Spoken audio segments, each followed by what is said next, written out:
नमस्कार दोस्तों, मैं हूं आपका होस्ट गिरीश कुलकर्णी। आप सभी का स्वागत करता हूं हमारे channel easy GST for you की court decision and other pronouncement के सीरीज में। आज हम और एक डिसीजन डिस्कस करेंगे। कोइंसिडेंटली ये भी गुजरात एडवांस अथॉरिटी रूलिंग्स में कवर किया गया है और कोइंसिडेंटली ये भी equally confusing, equally conflicting, equally contradictory decision है जैसे हमने कल का इंटरेस्ट ऑन पीपीएफ पे देखा था। तो दोस्तों, basically the matter under consideration in this particular advance ruling is about the taxability of a particular transaction and that transaction is related to supply of plotted lands या जिसको हम लोग कहते हैं सेल ऑफ प्लॉट्स।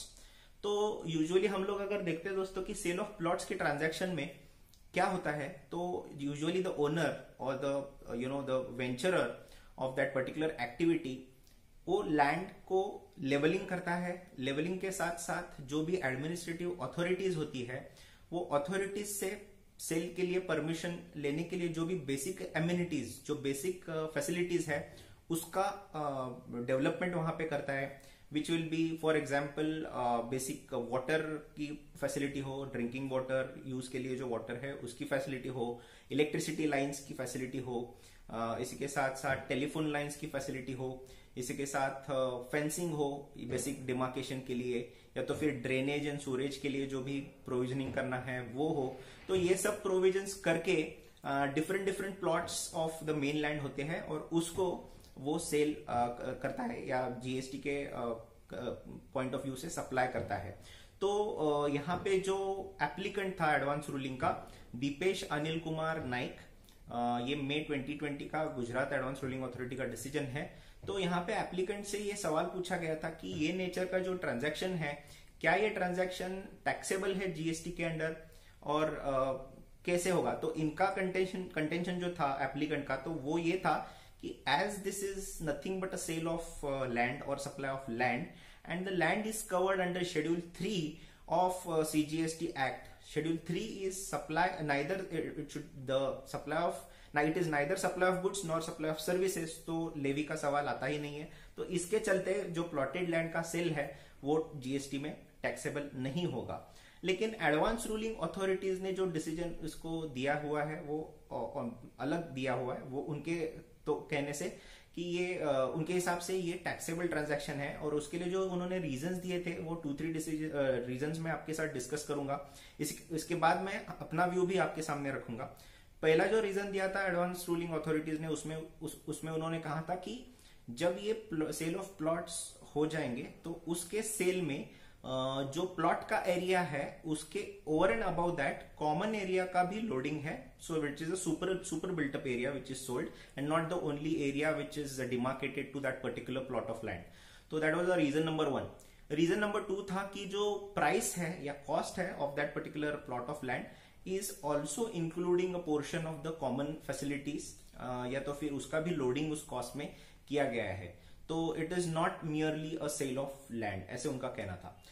दूसरा जो उन्होंने reason दिया वो, तीसरा जो उन्होंने रीजन दिया था वो ये था कि उन्होंने एक सुप्रीम कोर्ट डिसीजन को रेफर किया था नेम कंस्ट्रक्शन प्राइवेट लिमिटेड के केस का, और उसमें ऐसा कहा गया था कि this should be categorised under schedule, मतलब जीएसटी के अंडर इसको कैटेगराइज होना चाहिए शेड्यूल 2 एंट्री नंबर 5B में, which talks about which treats as a construction service as a service and it is a construction of either complex, a building, civil structure or anything similar to that, और इसको service treat करना चाहिए और accordingly इसको tax करना चाहिए, ऐसे advance ruling authorities का कहना था।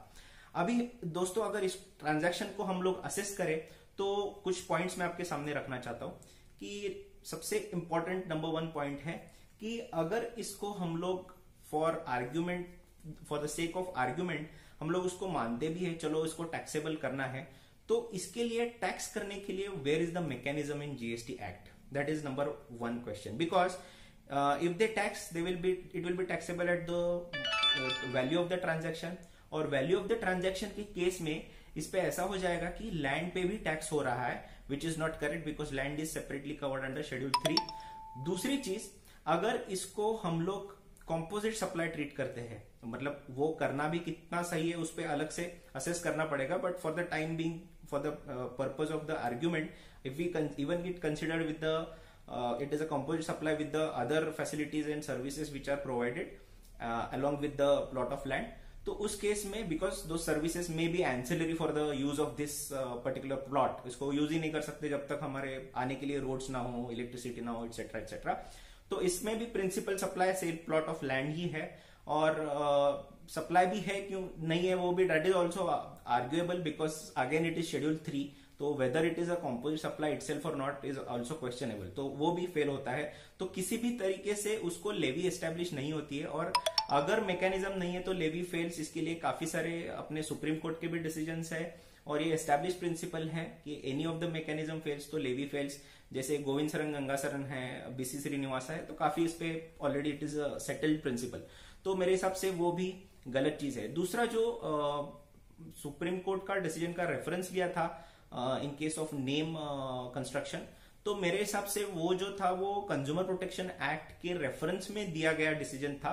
इसको यहाँ पे अप्लाई करना थोड़ा सा गलत है, because GST has its own structure of classification as well as levy, तो इसके चलते मुझे नहीं लगता कि वो अप्लाई करना सही होगा। तो इस हिसाब से मुझे लगता है दोस्तों कि this is now the second time where in advanced ruling authorities of Gujarat have given similar decision in case of similar transaction which looks like a non-taxable transaction in prima facie assessment. तो इसके चलते I think the government should come forward and clarify this particular issue before the confusion and the contradiction in this particular issue builds up in the industry. So that was it from my side दोस्तों। अगर आपको ये video अच्छा लगे तो like button press कीजिए और अपने दोस्तों के साथ इसको जरूर शेयर कीजिए। इसी के साथ अगर आपने अभी तक हमारे channel easy GST for you को सब्सक्राइब नहीं किया है तो फटाफट सब्सक्राइब बटन प्रेस कीजिए, और इसके साथ बेल आइकन भी प्रेस कीजिए to get the latest updates on GST. Thank you so much.